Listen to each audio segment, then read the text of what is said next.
Once again, individuals are attempting to deceitfully alter historical facts.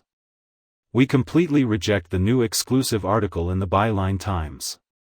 Hello, and with all the regal splendor befitting the royal family, we extend our gracious welcome to the Princess Diana News Channel. It's with immense pleasure that we invite you to once again embark on a journey into the enchanting realm of royalty. Let's move on to the video.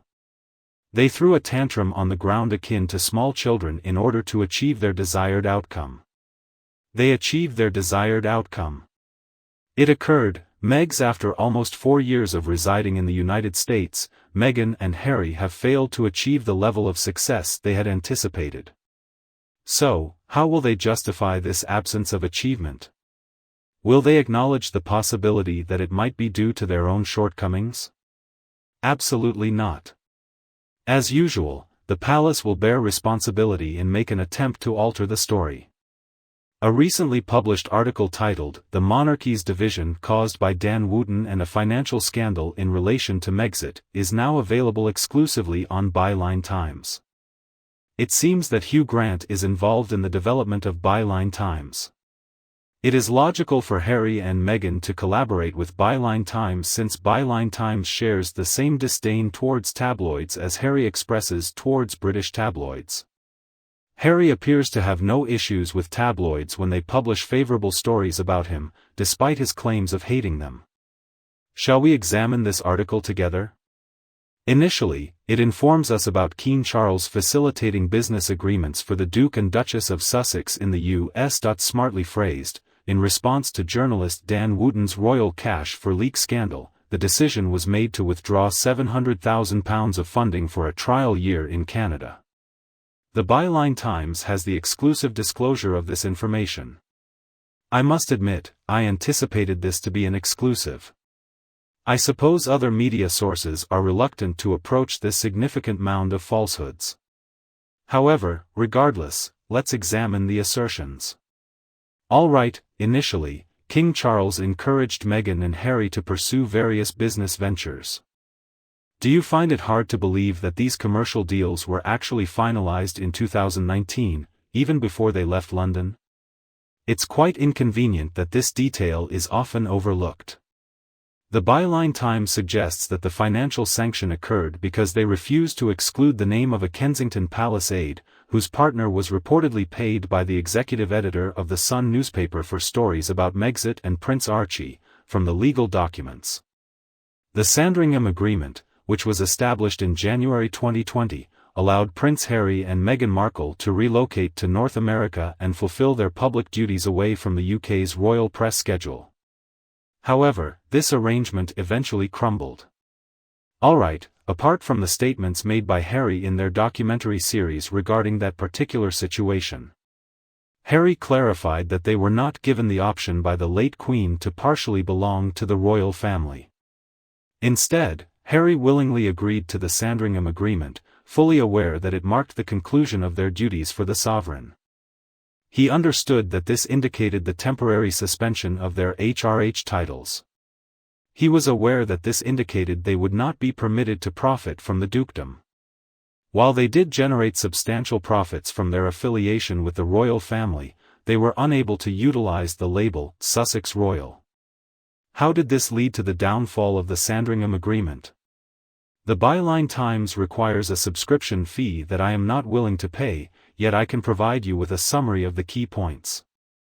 Prince Harry and Meghan were compelled to abandon their commitment to public service from Canada due to the discontinuation of financial support by his father, which resulted in their departure from the Sandringham Agreement. However, things did not unfold in that manner.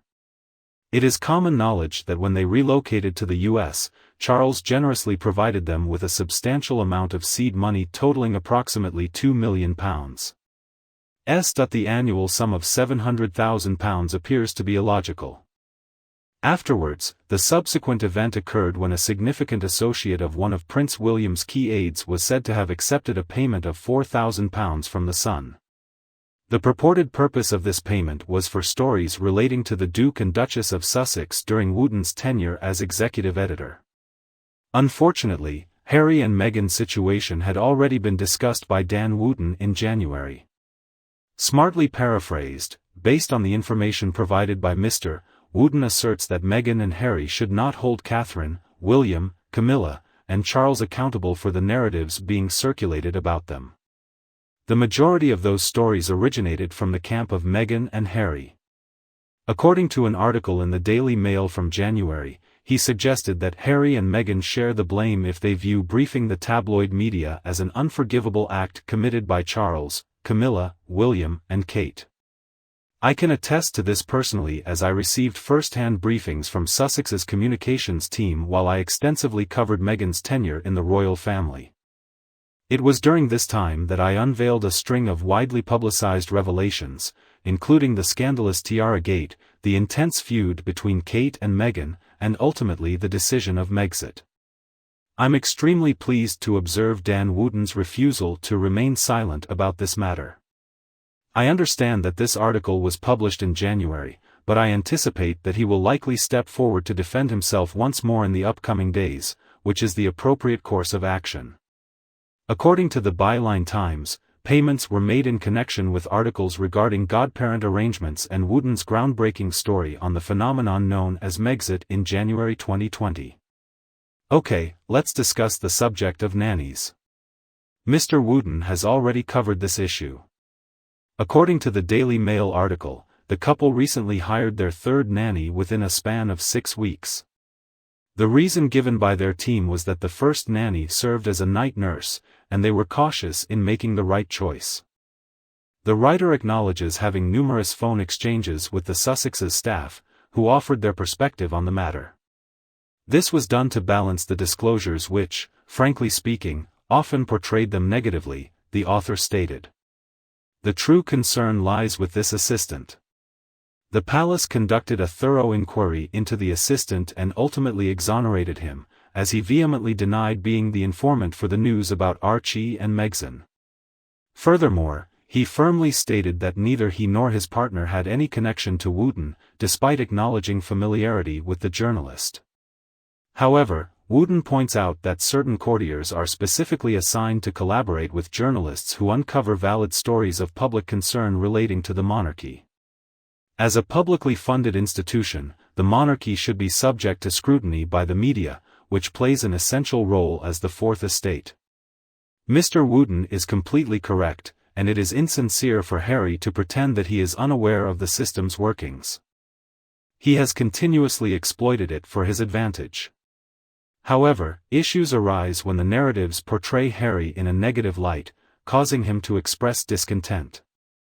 Afterwards, it is revealed that Prince Harry forwardly dispatched official letters outlining the allegations involving Wooden and the palace to News UK.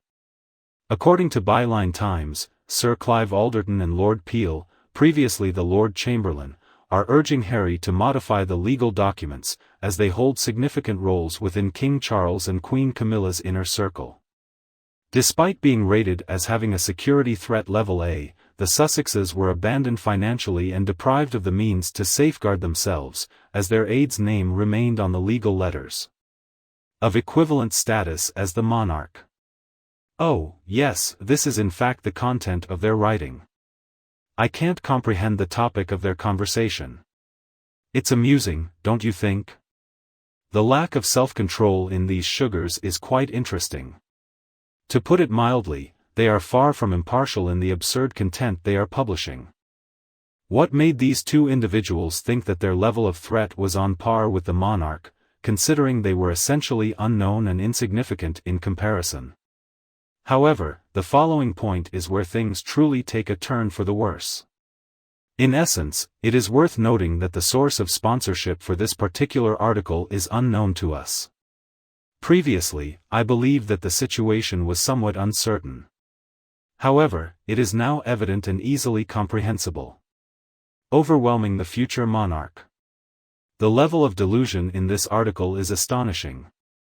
However, the last bullet point created a division within the royal family, initiating a series of events that ultimately led to Prince Harry's forthcoming book, lucrative media contracts, and continued animosity within the British monarchy. Alright, well, I suppose that concludes the matter. We are all well aware of the true culpable party.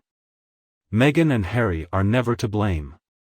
Don't forget, Harry's family is constant. Prince Harry's concerns about being overshadowed by Meghan and Harry led him to resort to sharing negative content about them in the media.